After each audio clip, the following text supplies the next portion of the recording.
Daniela Pérez, uma jovem atriz da década de 1990, talentosa, linda e carismática, teve sua vida ceifada por um covarde. O caso que abalou a década de 90 e até hoje é cheio de diversos mistérios. Vamos conhecer o caso da atriz Daniela Pérez.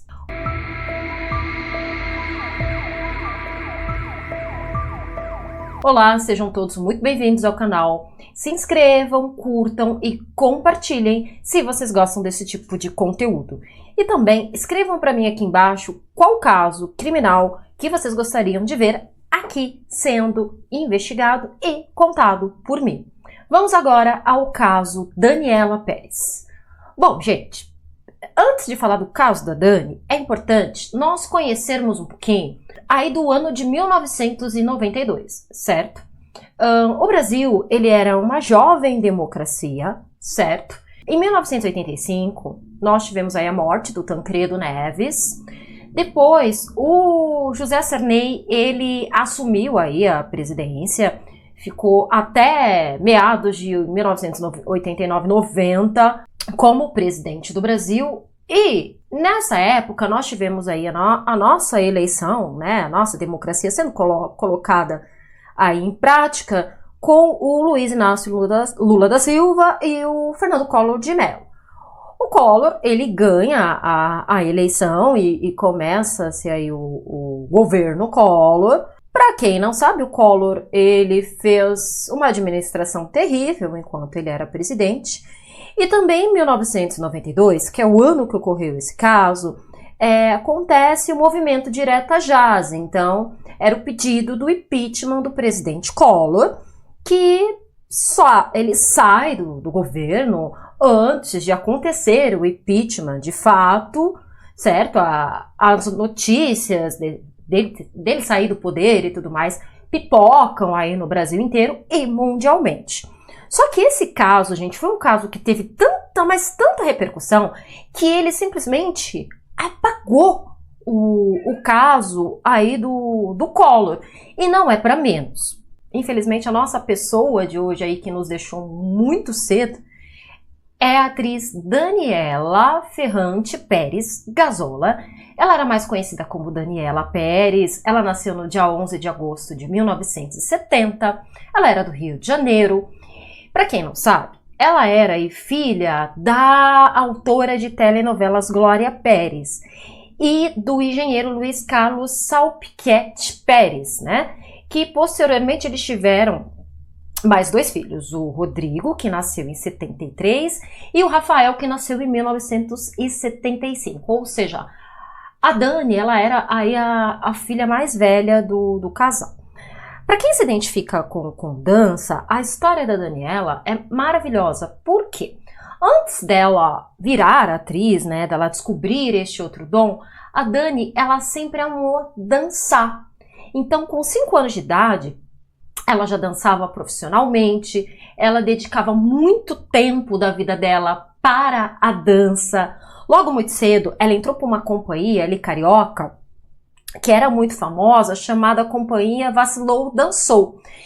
Ela, durante muito tempo, trabalhou com a coreógrafa Carola Portela. Se eu coloquei errado depois, falei errado depois, nós corrigimos aqui na edição. Mas, enfim, como ela era dançarina, ali já na década de 1980, sendo mais específica, em 1989, tinha na extinta Rede Manchete uma novela chamada Cananga do Japão. O ator Raul Gazola, ele precisava de uma moça que dançasse com ele numa cena específica. Então, surgiu aí a ideia da Daniela Pérez. Ele fazia o par com a Cristiane Torlone. A Cristiane Torlone dançou com outro bailarino. E a Dani dançou aí com o Raul Gazola. Foi nessa ocasião que ela conheceu o Raul Gazola, que mais pra frente aí se transformou no marido da Daniela Pérez. Então, os dois, muito jovens ali, apesar dele ser um pouquinho mais velho que ela, mas também era um rapaz jovem, muito apaixonados, faziam vários planos.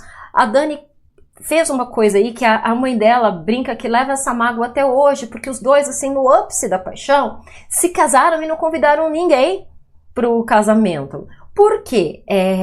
O Raul e ela queriam morar juntos, mas o avô da Dani não iria aceitar em situação nenhuma que ela morasse com o Raul sem ser casada, né? Outras épocas e tudo mais. O ano de casamento dos dois foi em 1990. E a carreira da Dani estava despontando, porque por mais que ela tivesse participações pequenas, ela era muito carismática e muito talentosa. No ano de 1990, na Rede Globo, tinha uma novela chamada Barriga de Aluguel. E a Dani também fazia uma personagem que era muito ligada à dança. Essa novela era uma novela das 6, escrita pela Glória Pérez também. O papel dela era um papel pequeno, porém, como a Dani tinha muita presença ali artística, o papel dela despontou e cresceu muito rapidamente. Foi aí que a Dani teve uma oportunidade de ter um papel de maior destaque em uma novela das 8 chamada O Dono do Mundo. A Dani, na verdade, ela foi convidada pelo Denis Carvalho para participar aí dessa novela chamada O Dono do Mundo.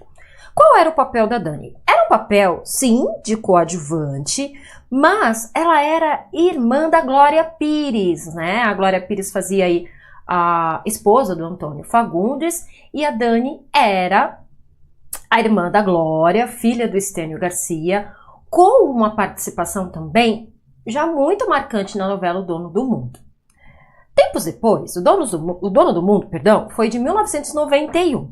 A Glória Pérez, naquela época, ela estava assim, a mãe da Dani, muito feliz porque ela faria a primeira novela independente dela. O que acontece? A Glória Pérez, ela escreveu muito com a Ivani Ribeiro, né, lá na década de 70. Depois que a Ivani faleceu, na verdade a Glória Pérez, ela substituiu a Ivani depois da morte, tudo. A Glória, ela sempre trabalhava em parceria com outros autores de novela. O de Corpo e Alma seria o primeiro papel individual, primeira escrita de novela, né? O primeiro roteiro, individual da Glória Pérez. Então ela estava muito feliz. Essa novela, ela traria aí uma coisa muito polêmica para a época, que era o transplante de coração. Nós tínhamos de atores principais o Tarcísio Meira, a Bruna Lombardi e a Cristiane de Oliveira também, que foi a primeira Juma do Pantanal, uma atriz que estava muito em destaque. A trama, então, ela ocorria de início o namoro do Tarcísio Meira com a personagem da Bruna Lombardi. A Bruna Lombardi, se não me engano, falecia num acidente de carro. A Cristiane Oliveira tinha um problema de coração, e o coração ali da Bruna Lombardi era doado para Cristiane Oliveira. Aí começava toda aquela trama, porque o Tarcísio conhecia a Cristiane, e era o coração da mulher que ele amou tanto, que estava batendo naquela jovem, enfim. A Dani era irmã da Cristiane Torlone. O nome da personagem da Daniela Pérez era Yasmin. Elas, né, a família da Dani ali morava num lugar um pouco periférico do Rio de Janeiro, tudo mais. Ela era filha novamente do Estênio Garcia nessa trama. E o que acontece? Ela também tinha um papel muito ligado à gafieira, à dança. E para ela era muito natural, porque a dança fazia parte da vida dela. E um relato meu, eu tinha 7 anos de idade na época. Eu fui uma pessoa que na vida, eu sempre tive muita oportunidade de trabalhar com artes e tudo mais. Fiz dança durante muitos anos. E ver a Daniela Pérez dançar, a Yasmin dançar lá de Corpo e Alma, para mim era algo muito maravilhoso, porque eu tinha alguém ali na TV que, querendo ou não, era o que influenciava. Nós tínhamos ali alguém nos representando.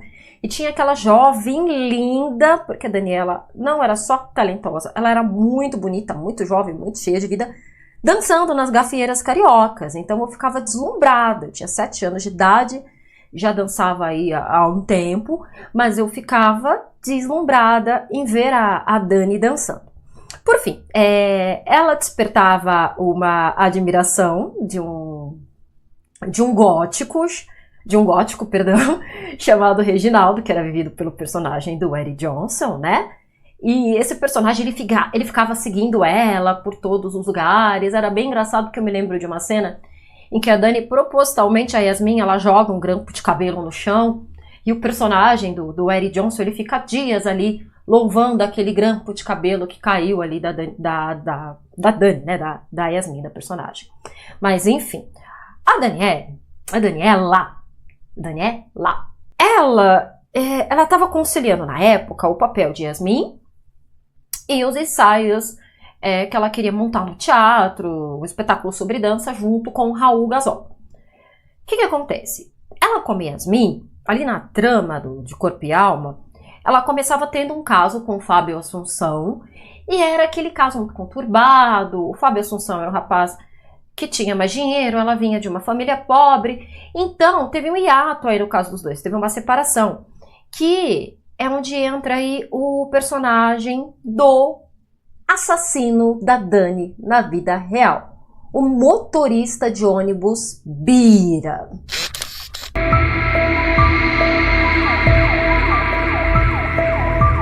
O Guilherme de Pádua era um jovem ator também, que estava tendo ali a segunda chance na televisão, porque primeiro ele participou de uma novela chamada Mico Preto, na década de 1980, 1970, 1980, ali, finalzinho de 70 para 80, com um papel muito pequeno. Só que o que acontece? O Guilherme de Pádua, ele é um personagem aí dessa história, né? Não basta ser o assassino, ele tem uma história muito complicada, porque ele é natural de Minas Gerais, ele veio para o Rio de Janeiro tentar aí a carreira artística. De início, ele fez uma peça chamada Leopardos, certo? Essa peça, ela acontecia em uma galeria lá no Rio de Janeiro, e era uma peça, como é que eu vou dizer para vocês? Uma peça para adultos, né? Se é que vocês me entenderam. Guilherme de Pádua, ele não se importava com o que ele teria que fazer para subir na vida. Não importasse o que era sair com quem fosse, ficar com quem fosse, simplesmente ele não se importava. Atuando numa peça um tempo depois, chamada Blue Jeans, o que acontecia ali nos bastidores da peça? Um ator reclamou dele porque tinha uma cena que eles faziam com canivete. Ele falou que tinha tirado ali o corte do canivete, né? Só que ele não tirou. Ele quase machucou o ator em cena. E uma outra pessoa também que fala que ele era muito agressivo, muito explosivo em cena, era o Fábio Assunção. O Fábio Assunção também trabalhou nessa peça chamada Blue Jeans. Ele disse que o Guilherme de Pádua, em uma cena de briga, deu um soco nessa região dele, né, do Fábio Assunção, e que deixou o Fábio um tempo sem fôlego e sem voz. Vocês imaginem, na verdade, um soco aqui. Gente, e o Fábio Assunção ficou muito bravo com ele. Falou, poxa vida, mas você é louco? Você é louco? Nós passamos, antes de fazer esse tipo de cena, por uma roteirização, por uma marcação, justamente para que ninguém se machuque. Só que o Guilherme de Pádua, ele tinha muito disso, né? Eu tenho que aparecer, eu tenho que me destacar. O Guilherme, ele começa uma relação aí com uma moça chamada Paula Tomás. Ele se casa com a Paula, ambos aí têm um relacionamento muito intenso, muito passional. Para vocês terem uma ideia, eles tinham aí como pacto de amor tatuagens que o Guilherme de Pádua tinha o nome dela no órgão genital e ela tinha o nome dele na virilha. Dizia-se também que ambos tinham aí pactos religiosos. Então, o que acontecia? Todo espetáculo que a Paula ia assistir do Guilherme de Pádua, também vou contar algo sobre o comportamento aí da Paula, que parece que se complementavam na loucura. Ela tirava uma imagem da bolsa, uma imagem de uma entidade, e a entidade ficava assistindo a peça. A Paula, para vocês terem uma ideia, ela foi proibida de entrar em diversos espaços porque ela tinha muito ciúme do Guilherme de Pádua, ela partia pra agressão mesmo. Até que uma vez ela quebrou uma garrafa de vidro, e partiu pra cima de uma moça. Então, ela era proibida de entrar em alguns estabelecimentos do Rio de Janeiro, os quais o Guilherme estivesse se apresentando, justamente por conta desse comportamento agressivo dela. Os dois se casam, e lembra que eu falei pra vocês que havia suspeita que os dois tinham pactos e tudo mais? Pois bem, as suspeitas começam a se levantar porque ambos se casam de branco e vermelho, certo?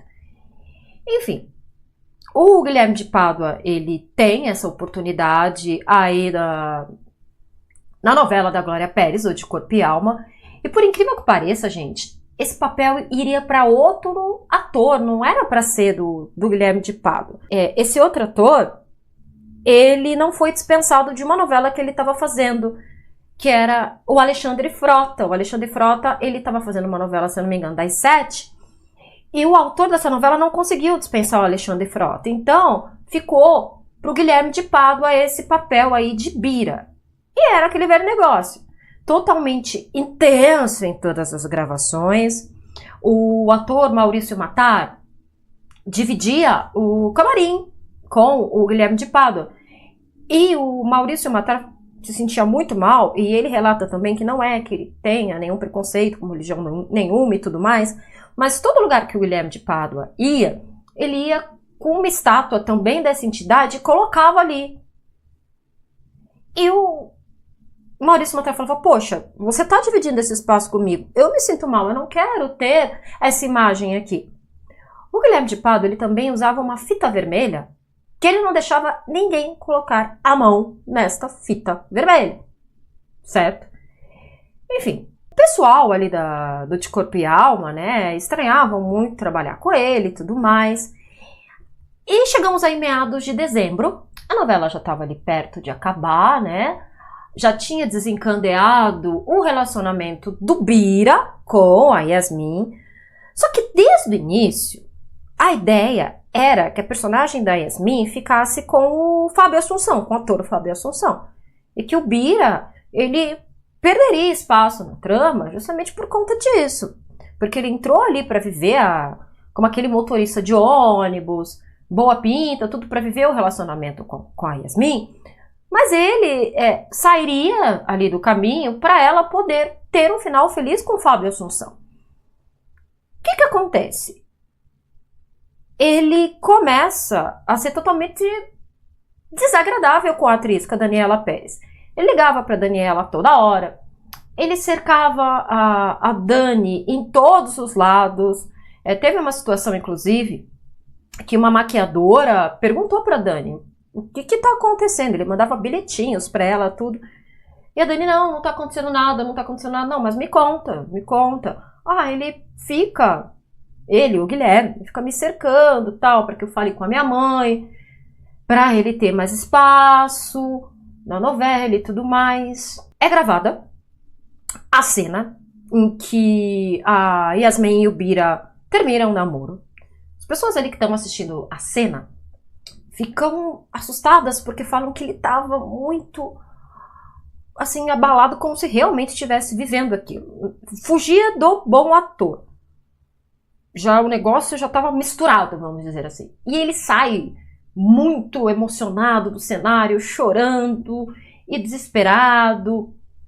E nesse dia, seria aí a última aparição dele até o momento, com a Yasmin. Ele começou também a querer até levantar enquetes com o grande público. Com quem vocês preferem que a Yasmin fique? Com o Bira ou com o personagem do Fábio Assunção e tudo mais? Mas, gente, na época, o público da novela tinha aí um certo carinho pelo Bira, mas todo mundo torcia pela Yasmin e pelo personagem do Fábio Assunção. E era o que a Glória Pérez tinha escrito. Muito bem. O Guilherme de Pádua, ele fica transtornado. Nesse dia, a Dani, ela iria ali, terminando as gravações, ir para casa, né, descansar, tudo, porque o dia seguinte para ela ia ser um dia muito bacana, que ela estava querendo muito um carro e ela ia realizar esse sonho, né, de ter um carro. Só que o que ela não contava era com a loucura do Guilherme de Pádua, parceiro dela de cena. Até que ponto ele foi capaz de confundir a realidade com a ficção, ou de uma perversidade, de ser uma pessoa cruel. Ela não contava com isso.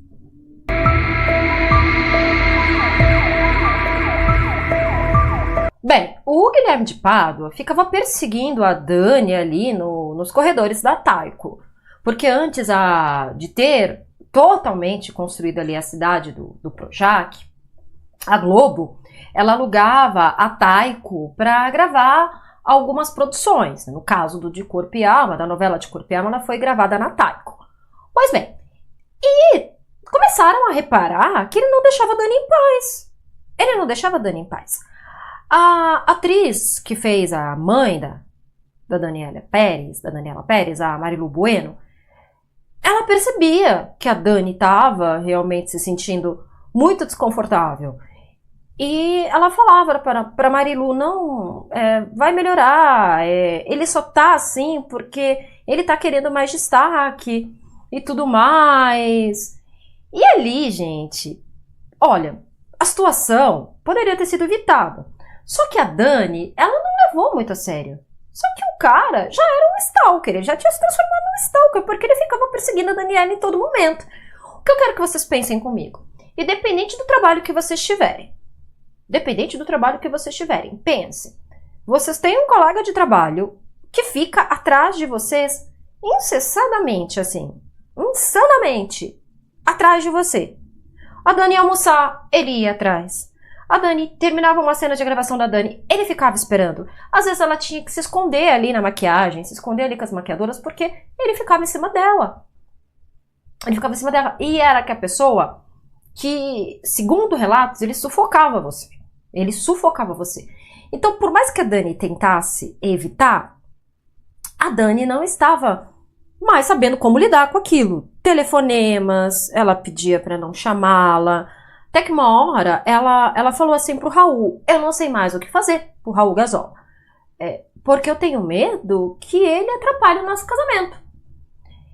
E o Raul ficou um pouco assustado, mas ela falou assim, não, ele só quer mídia, melhorar as aparições dele na novela. Então o Raul, naquele momento, não viu nada de errado. Não viu que tinha realmente alguma coisa muito perigosa acontecendo. Gente, para vocês terem uma ideia, tinha um ator do elenco que reparou esse assédio do Guilherme de Pádua em cima da Dani. O que ele falou para Daniela um pouco antes do fatídico dia aí da Dani falecer? Olha, Dani, se você não contar para tua mãe, eu vou contar. Eu vou ligar, eu vou contar, porque ele tá muito em cima de você, ele não tá te deixando em paz. Você vem trabalhar já apreensiva. Você não merece passar por isso e você não é obrigada a passar por isso. Antes ela tivesse escutado esse ator. Porque ela não levou a sério a perseguição desse monstro, porque, gente, ele é um monstro. Ele é um monstro, um psicopata. Eu falo assim, muito vímeo, assim, com muita revolta. Eu tinha 7 anos de idade, mas foi um caso que eu acompanhei. Enfim, e eu vou falar o porquê que eu tenho tanta revolta desse caso, né? Até chegar aí o fatídico dia do 28 de dezembro de 1992, finalzinho de ano, né? A Dani, ela estava muito feliz porque ela tinha participado de um especial de Natal do Roberto Carlos, o qual ela fazia o papel da Virgem Maria, tudo, ela estava muito feliz. E lembram que eu falei para vocês que ela estava também contente porque ela tinha conseguido comprar um carro? Que ela, na verdade, ela ainda estava negociando o carro e tudo mais, mas ela já sabia que seria aquele carro. Na casa dela e do Raul, o que eles faziam? O Raul ia trabalhar de moto no Projac, ainda não totalmente construído, né? Nesse dia não foi diferente. Nesse 28 de dezembro de 92, o Raul Gazola foi trabalhar, pegou a moto, seguiu pro Projac. A Dani pegou o carro, que era do Raul, e foi para Taico. Tudo bem. A Dani, ela volta em casa nesse dia para pegar os dólares ali que ela tinha conseguido para pagar o carro.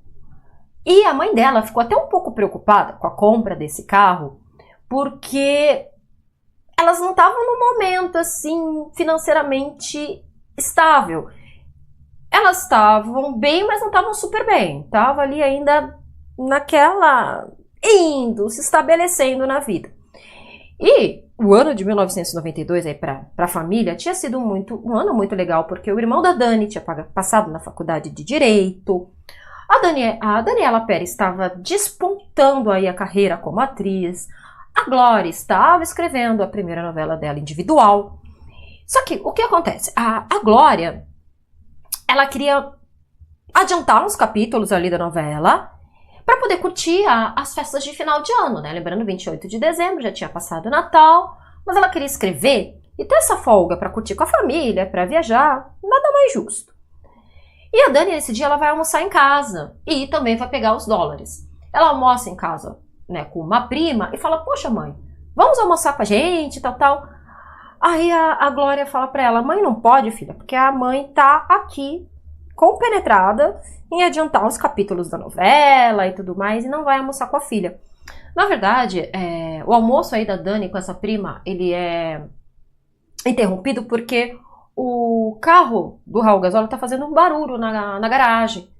Tem um probleminha ali, tá fazendo barulho, aí o porteiro interfona, fala, olha, dona Dani, o seu carro tá fazendo barulho e tal. Ela pega ali, na época era pochete, ela pegou a pochete ali com muitos dólares, o que na época já era muito perigoso, né? Você imagina, plenos anos 90, estava tendo muito sequestro. Uma moça, uma jovem de 22 anos, pequena, franzina, Mion, era um alvo muito fácil, dirigindo sozinha.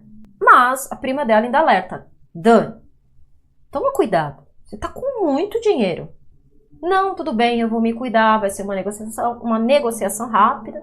Maravilha. Nisso, a Dani, ela vai gravar na Taico, ela vai terminar o dia dela da Taico. Então ela vai, grava e o Guilherme de Pádua para ela no estacionamento da Taico, cerca. Não, a gente precisa conversar. E a Dani, não vendo problema nenhum, né? Queria logo colocar um ponto final na história. Topa. Só que quando eles estão, né, indo em direção aos carros deles, eles são parados por duas crianças. Nesse dia, a Marilu Bueno, lembra que eu falei que fazia a mãe da Yasmin? Ela ia de carona com a Daniela Pérez. Só que ela estava muito cansada. Ela falou, ai Dani, vocês vão demorar um pouco, então eu vou indo na frente e vocês batam foto e tal, depois a gente se fala. Não, tudo bem, A Dani foi, bateu foto com os fãs, o Guilherme de Pádua também, maravilha. A Dani pega o carro dela e o Guilherme de Pádua sai atrás ali para os dois conversarem. Só que o que acontece? O Guilherme de Pádua chega numa estrada que ele fecha o carro da Dani. Ele fecha o carro da Dani. Mas vamos voltar um pouquinho mais nessa história. Na noite de 28 de dezembro, o que o Guilherme fez antes de tudo isso? Gente, as câmeras de segurança aí do prédio dele e o próprio porteiro relata que ele desceu com a esposa dele, né, a Paula Tomás, com vários edredons, lençol, travesseiro, colocaram dentro do carro e seguiram. E a Paula estava com ele. Qual o relato dele, né? Que ele tinha deixado a Paula Tomás ali no shopping da Barra para comprar algumas coisas. Detalhe importantíssimo, a Paula Tomás estava grávida. Então, para comprar algumas coisas, enfim, por isso que saiu com ela. Maravilha. Então ele fecha o carro da Dani, a Dani desce, os dois começam uma discussão. Só que a Paula Tomás, ela estava escondida no banco de trás do carro do marido. Ela pula do carro, também começa a discutir ali com a Dani. Nesse momento, o Guilherme de Pádua defere um soco no queixo da Dani, tanto que o queixo da Daniela virou de tanta violência que foi o soco. Dados importantes. A Dani, ela deveria ser uma menina ali, 22 anos, é uma menina, gente, de 1,60 m, mais ou menos, pequenininha, magra, e ele era um brutamonte que malhava com aproximadamente 1,85 m de altura. Então, gente, o cara já era 3x4 e grande. Olha a diferença de tamanho. Olha a diferença de tamanho. Não feliz, ela desmaiada, ele dá um mata-leão. O soco já tinha deixado essa moça desmaiada, gente. Ele dá um mata-leão. Ela desfalece, né? Ela desmaia. E o que acontece, né? Ele, como explicação aí pro caso, na versão dele, não, ela começou a brigar com a Paula por ciúme. Eu levei a Paula pra mostrar que eu não tinha nada com ela. Que eu não tinha nada com ela. Aí, a Paula, eu empurrei com uma mão, porque eu não queria empurrar ela pela barriga, e a Dani, eu acho que eu dei um mata-leão muito forte, e eu pensei que tinha matado. Esquisita a história, né? Mas tudo bem. É o que ele fala. A Dani desmaia. Eles arrastam a Dani para o matagal. E dão 18 golpes de punhal na região da traqueia e na região do coração da Dani. Muita gente até hoje fala que, como ele não estava conseguindo o sucesso que ele queria, isso foi um ritual. Por que foi um ritual? A última segunda-feira do ano de 1992, caiu no 28 de dezembro, ao pé de uma árvore, tinha um círculo ali queimado, o corpo da Dani foi colocado lá, e punhal é um objeto místico. Perfurou aqui também a traqueia, que rituais, né, humanos começam aqui pela traqueia. Enfim, deferiram ali 18 golpes. A explicação deles é que arremessaram a arma do crime, que depois ele vai falar que não era um punhal, que era uma tesoura. Só que aí vamos lembrar de uma coisa, né? O punhal, ele tem ali o lugar para você pegar. A tesoura não. Se tivesse sido uma tesoura, teria ferido a mão dele. Teria ferido a mão dele. E ele não tinha ferimento nenhum na mão. Tudo bem. Só que, o que eles não contavam? Tinha um advogado que estava passando férias, um advogado não, gente, perdão, se não me engano, um engenheiro, que o advogado era o irmão da Dani. Um engenheiro estava passando férias aqui no Rio de Janeiro, lá no Rio de Janeiro, estou em São Paulo, ó eu, né? Rio de Janeiro. E ele era de Salvador e ele tinha vindo passar aqui, né, as festas de fim de ano com a família. E ele viu um carro parado. E aqueles lugares ali, daquela época, que era perto da Taico, ali no Rio de Janeiro, eram lugares muito ermos, não tinha muita construção, muita casa. Hoje lá é totalmente habitado, né? E ele pensou, poxa, deve ter um casal vindo aqui para namorar, mas, poxa vida, é perigoso, muito escuro. Muito sabiamente, o que ele fez? Ele anotou a placa do carro. E era a placa do carro do Guilherme de Pádua. Quando eles fizeram isso com a Daniela, eles jogaram o corpo da Dani dentro do carro do Guilherme. O Guilherme foi conduzindo o carro e a Paula foi conduzindo o carro da Dani, tá? Nesse caminho, foram vistos aí por esse senhor que marcou a placa. E uma coisa que esse senhor fala que ele memorizou é que tinham duas pessoas dentro do carro. Duas pessoas dentro do carro. Provavelmente, eles já tinham abandonado o corpo da Dani mais atrás, né? E estavam voltando. Porque esse senhor fala que viu na volta, deve ter sido realmente pós-crime, um carro ali, e essa moça que estava dentro do carro tinha um rosto muito redondo, muito redondinho. O rosto da Paula Tomás é um rosto muito redondo e ela estava grávida, então o rosto estava mais redondinho ainda. Passa o assassinato, o pessoal, lembra que eu falei para vocês que a Dani estava fazendo um trabalho em conjunto, que ela estava ensaiando para montar uma peça de teatro sobre dança, né? Pois muito bem. O Raul passou em frente a Taiko, que era caminho ali dele, que também estava nessa peça de teatro, e viu que o carro da Dani não estava mais lá. Então ele pensou, ela foi na frente, saiu mais cedo e foi na frente. Só que quando ele chegou no teatro que eles estavam ensaiando, a Dani não estava lá. Ela não estava lá, então ele começa a ficar um pouco preocupado. O que ele pensa? Poxa, será que o carro quebrou? E ele começa a fazer os caminhos, né? Outro caminho que dava também ali da Taiko, tudo. E ele não encontra o carro da Dani. Ele não acha o carro da Dani. E ele começa a ficar muito preocupado. Ele liga na época, telefone fixo, gente, não tinha celular. Então, vocês pensem aí a dificuldade. Ele liga pra Glória, pergunta pra Glória se a Dani tá lá na casa da mãe, né? Da mãe Glória Pérez, a Dani não está. Nisso, ele lembra que a Marilu costumava vir aí de carona com a Dani. Ele liga pra Marilu, a Marilu também fala que não, que tinha parado ali alguns fãs e ela tá cansada, ela seguiu pra casa. E começa aquela busca incessante pela Dani. Como eu falei pra vocês, tinha muito sequestro naquela época. Então eles estavam levantando a hipótese que a Dani tinha sido sequestrada. Então todo mundo fica muito apreensivo e lembrando que ela estava com dólares ali na pochete. Muito bem, eles recebem uma ligação da polícia dizendo que o carro da Dani foi encontrado. Como é que esse carro foi encontrado? Um policial ali na área, ele vê o carro ali, ele começa a investigação, ele entra no matagal e chuta alguma coisa, tropeça em alguma coisa. E o que ele não percebe é que ele tropeçou no corpo da Dani. Ele já tropeçou ali no corpo da Daniela.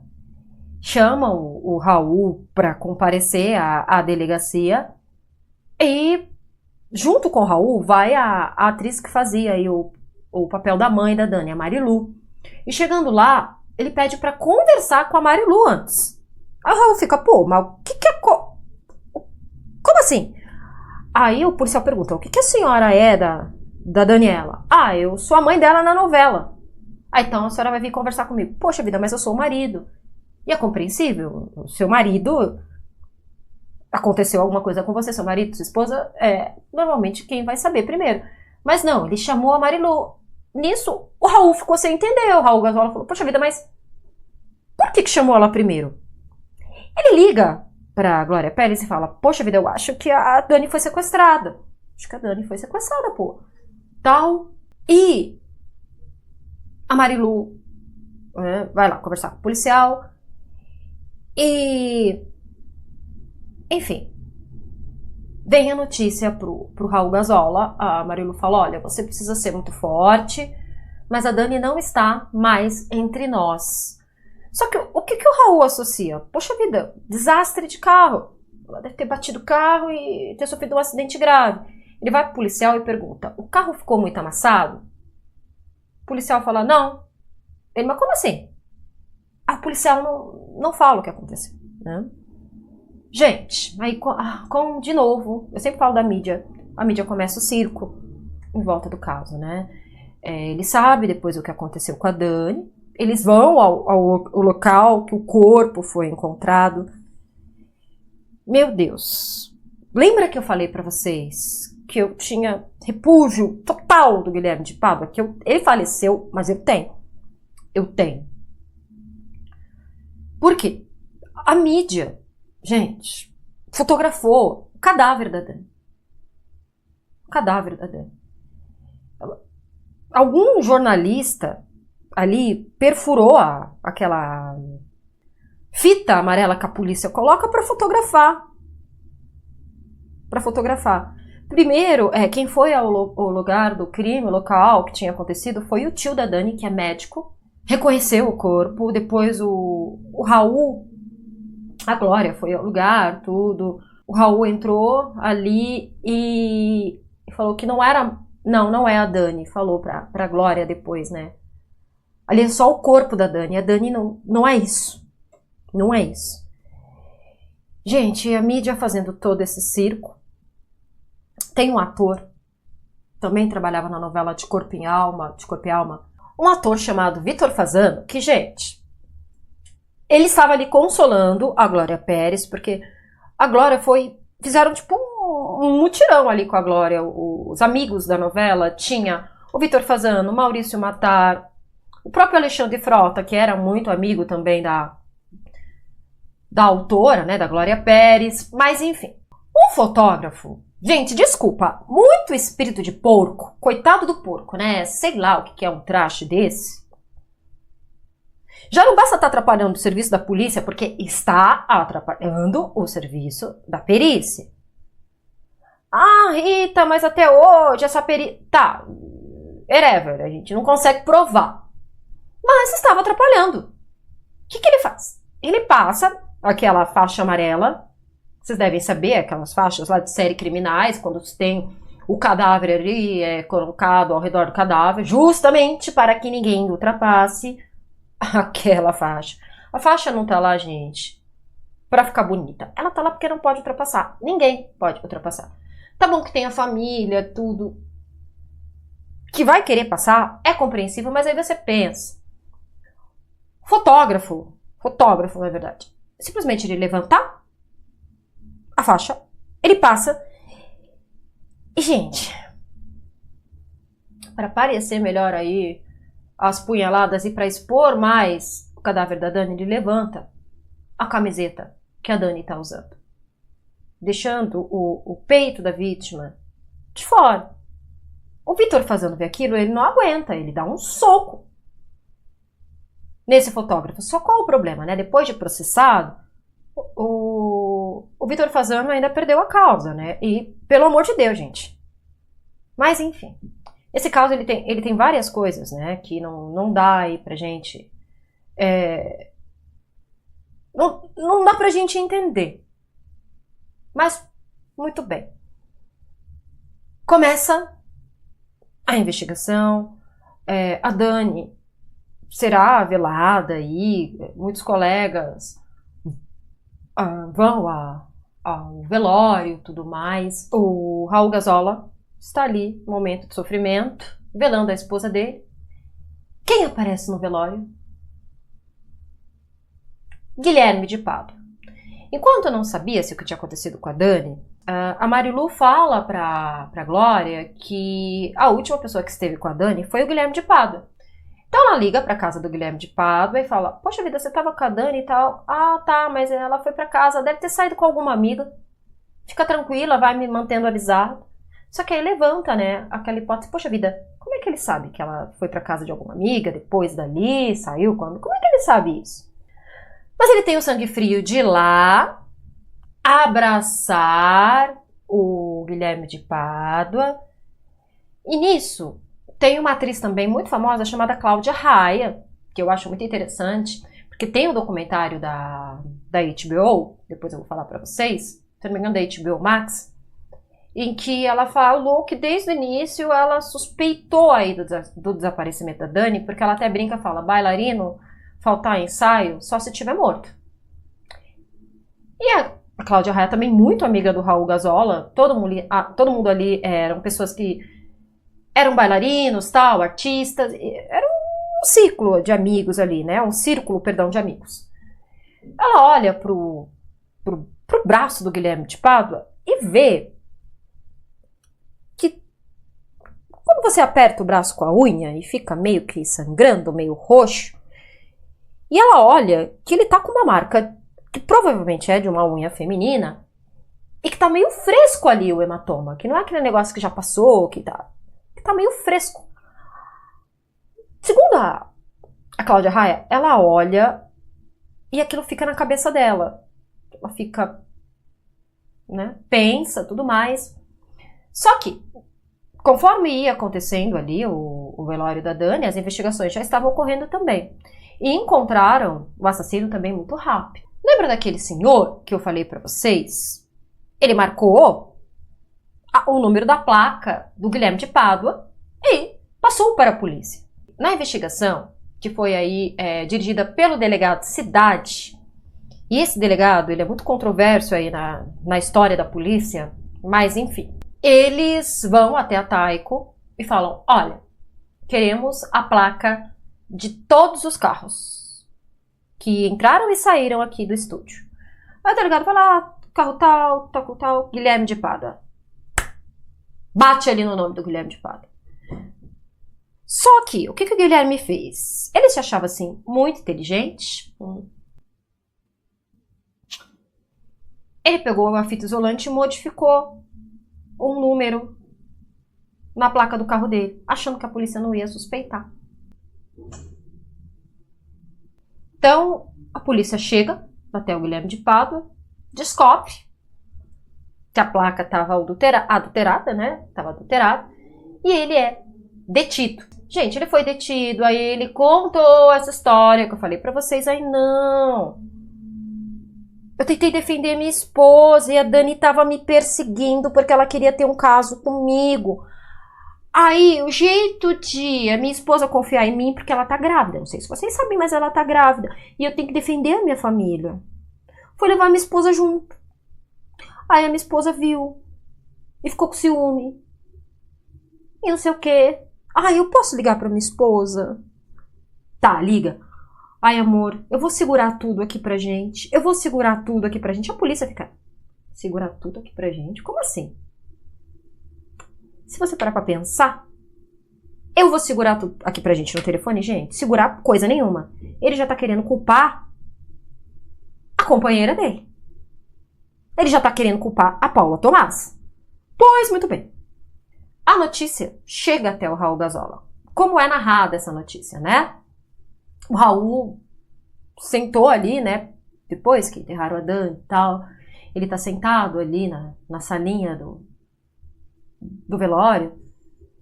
E arrasado nisso.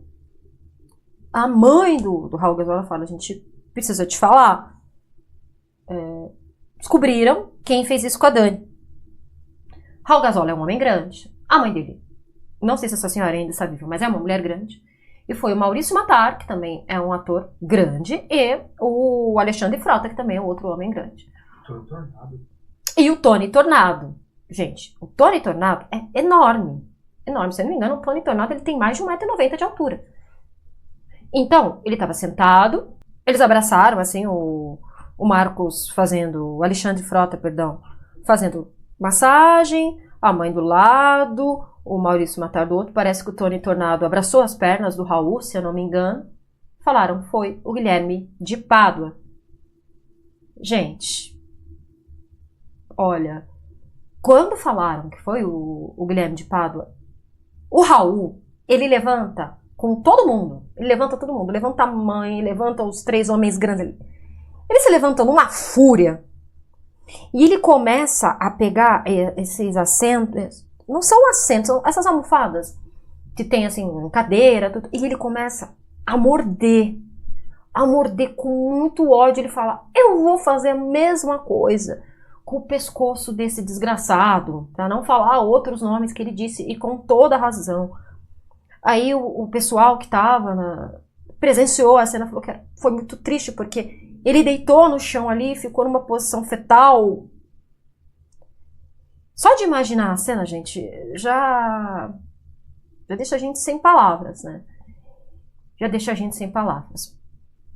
Pois bem, o Jornal Notícias Populares já tinha mostrado o estado do corpo da Dani.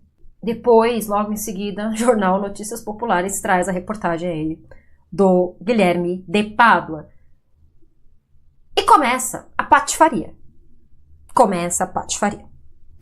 O Guilherme de Pádua, gente, ele é solto para responder às investigações em liberdade.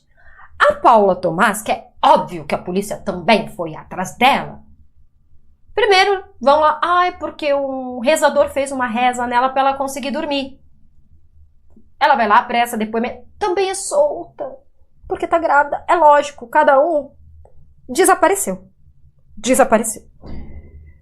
Só que aí começou aquele clamor público terrível para se devolver os assassinos lá para cadeia. Para cadeia.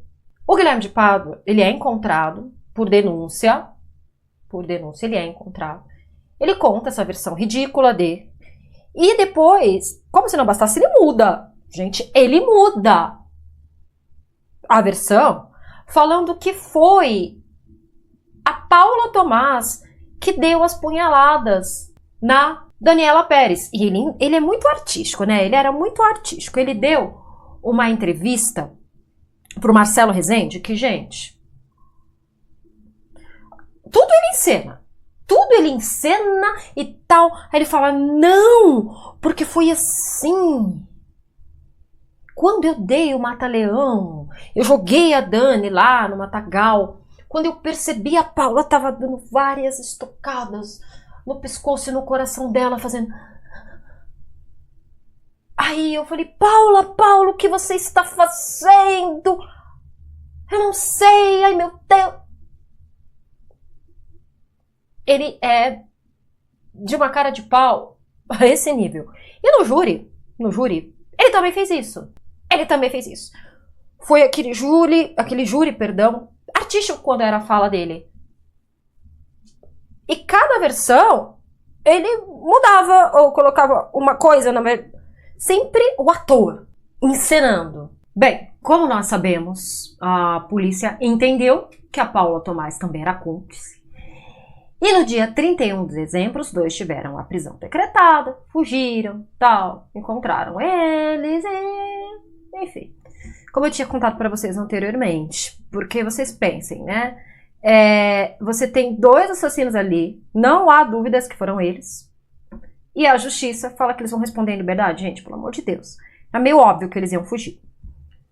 Mas, enfim, o julgamento aconteceu 5 anos depois, e ambos foram condenados por homicídio qualificado por motivo torpe, com impossibilidade de defesa da vítima. Pra vocês terem uma ideia, o ataque contra a Dani foi tão brutal que, gente, ela se urinou. Então você pensa, o que essa moça deve ter sofrido ali? Gente, um brutamonte dando um soco, o queixo da moça virou. Até hoje, há essas fotos na internet, tem essas fotos na internet. Porém, não recomendo que vocês vejam, né? No seriado da HBO Max mostra também, mas para quem é sensível a esse tipo de coisa, melhor não acessar esse tipo de material. A arma do crime, que não foi uma tesoura, não tem como ter sido uma tesoura. A tesoura deixaria marcas na mão de um ou de outro, que um joga a culpa para o outro, desapareceu. E a polícia nunca encontrou, né, o objeto aí que ceifou a vida da Dani. Segundo o Guilherme, eles jogaram no mar, tal, e ninguém também nunca buscou essa arma. O Guilherme de Pádua, ele foi condenado a 19 anos e a Paula Thomaz a 18 anos e 6 meses. Na cadeia, a Paula, ela estava grávida, ela foi presa grávida, ela deu à luz, né, pipi, apareceu. Na cadeia, a Paula Thomaz teve a gestação, né, ali presa, ela deu à luz a um menino em maio de 1993. E é engraçado, né, porque este amor, ai meu Deus, porque eu vou lá e eu tentei proteger a minha esposa. Gente, esse amor que eles falam tanto não durou muito não. Por quê? O casal se divorciou ainda na prisão, tá? E outra coisa, lembram que eu falei pra vocês da pochete que a Dani levava? Cadê essa pochete? Essa pochete nunca foi encontrada. Que ela levava os dólares ali pra comprar o carro. Tal. Essa pochete nunca foi encontrada. 32 anos depois, essa pochete nunca foi achada. E outra coisa que também causa muita revolta, né? A Paula Thomaz hoje ela é advogada, formada em direito. Ela fala que um dos advogados que a condenou deu aula para ela na faculdade. A Paula é de uma família muito abastada, né? Vamos lembrar disso. Enfim, ambos, tanto ela quanto o Guilherme, você acha que eles ficaram na cadeia há muito tempo? Parece palhaçada, né, gente? Tirar a vida de uma menina de 22 anos, do jeito brutal. Eles cumpriram cerca de 7 anos na cadeia. Saíram em 1999. E detalhe, eles têm a ficha limpa. Como se nunca tivesse feito um crime na vida. Ficha limpa para os dois. Tá bom para vocês? Ficha limpa aí pro casal assassino. A Glória Pérez, devastada, obviamente, ela encurtou a novela. Ela encurtou a novela mesmo assim. Ela conseguiu terminar a obra. O desfecho que ela deu para Dani é que a Dani tinha conseguido uma bolsa para estudar dança no exterior. Então ela montou ali, não, a Yasmin foi pro exterior estudar dança, tudo mais. E o personagem do Guilherme de Pádua simplesmente desapareceu da trama, não é pra menos, né? A escritora também teve um papel muito grande, né? Quando a gente fala de morosidade da justiça e a nossa inadequação total aí do Código Penal. Mas enfim, vamos entrar nessa história já já. O que a Glória Pérez fez também? Ela pediu, né, essa dramaturga aí maravilhosa, dramaturga que é a Glória Pérez, ela pediu para a Rede Globo para que quando terminasse a novela de Corpo e Alma, a Globo não repetisse essa novela, não reprisasse essa novela. E a Globo assim o fez, a Globo nunca reprisou a novela de Corpo e Alma. Em 1993, a Yasmin, a Daniela Pérez, ela ganha o troféu imprensa de atriz revelação. Quem vai receber é a Glória Pérez, o troféu imprensa no programa do Silvio Santos, né? O sofrimento da Glória Pérez, gente, não para. Não para. A Glória, ela foi tentar entender o que aconteceu no crime. Ela descobriu que o carro do Guilherme de Pádua foi lavado num posto e a pessoa que lavou removeu muito sangue de dentro do carro. No dia seguinte, quando ela vai tentar conversar de novo com esse pessoal do posto, não tem mais funcionário. Ela sofreu demais, gente. Ela sofreu demais. Só que uma coisa muito maravilhosa da Glória Pérez é que é o seguinte, toda essa dor que ela teve, ela lutou para que não acontecesse mais isso com nenhuma mãe. Como é que ela fez isso, né? Antes, o homicídio qualificado, ele não era um crime hediondo, ele não era muito levado a sério, ela até brinca, né? E, se eu não me engano, no programa do Jô Soares, a Glória Pérez fala isso. É mais fácil você matar uma pessoa, é melhor você matar uma pessoa do que você matar um ararinha azul. Porque você matar uma ararinha azul é um crime hediondo, você matar uma pessoa não é. Então o que a Glória faz, né? Ela percorre esse Brasil inteiro. Em cada estado, ela tinha que levantar 1 milhão de assinaturas. Para quê que ela fez isso? Para que o crime da filha dela fosse adicionado ali na lei dos crimes hediondos, né? Ela conseguiu, hoje foi, o homicídio qualificado foi acionado como crime hediondo. Se eu não me engano, o número da lei é a Lei 8.930/1994.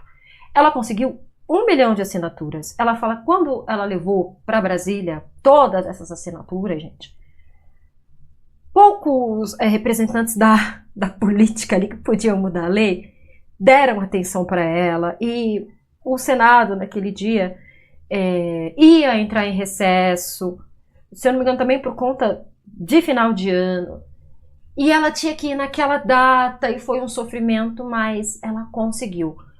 Mas eu falo que a Glória Pérez ela é uma guerreira, por quê?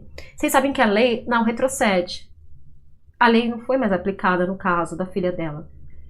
A pena do Guilherme de Pádua e da Paula Tomás seria aquela. Essa lei só valeria para os casos que ocorressem a partir do momento que essa lei fosse criada. Mesmo assim, gente, a Glória Pérez sofreu para conseguir essas assinaturas.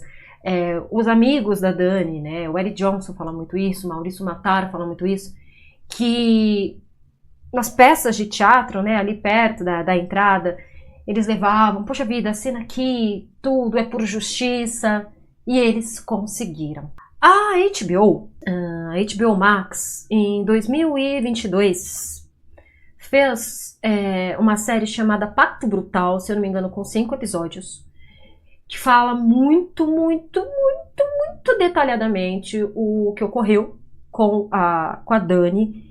E a história é muito bacana porque é contada pela Glória Pérez. E por que a Glória fez isso? Porque como se não bastasse perder a filha do jeito que perdeu, a mídia confundia muitas coisas, gente. A mídia falava que a Dani tinha um caso com o Guilherme de Pádua. As revistas da época, eu vou pedir para a edição depois procurar, colocavam uma cena de novela envolvendo o assassinato, tipo uma cena dos dois personagens, incentivando o público a confundir personagem com vida real. E, gente, mesmo se ela tivesse um caso com ele, não justificaria, nunca justificaria uma moça de 22 anos. Eu fico pensando, eu tinha 7 anos em 1992. A Dani hoje, gente, ela seria uma atriz, assim, num gabarito altíssimo. Ela seria uma Adriana Esteves hoje, porque ela era maravilhosa, maravilhosa. Pois bem, a senhora Paula Tomás desapareceu no mundo. A volta e meia é vista aí em condomínio de luxo, a família tinha muito cash. O nome limpíssimo, né, gente? O nome limpíssimo. Não tem um crime na ficha, mesmo tendo feito o que fez.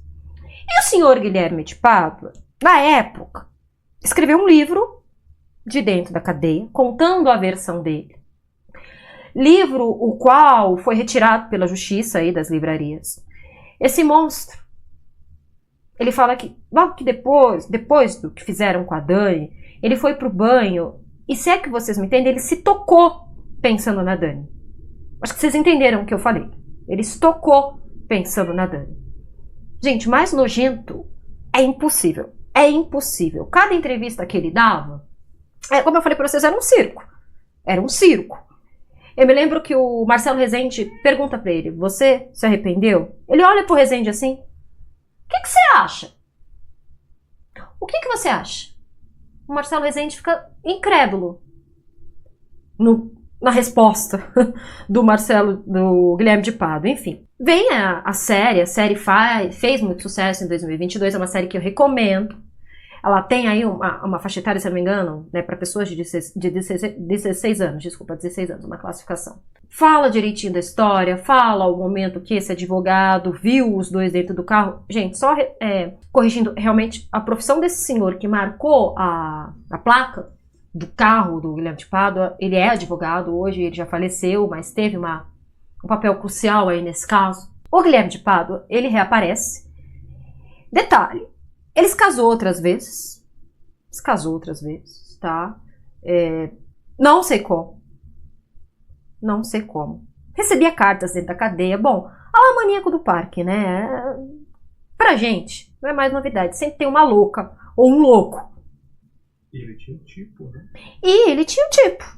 A produção, sempre muito ágil aqui, me lembrou de outra coisa. O vídeo vai ficar enorme, mas eu vou ter que contar pra vocês. O nome de uma das esposas dele, se eu não me engano, da última esposa, também era Paula. E o sobrenome dele, Guilherme de Pádua, virou Paula de Pádua Tomás também. A mulher também tinha Tomás no nome. Gente, né? Mas enfim, o Guilherme de Pádua,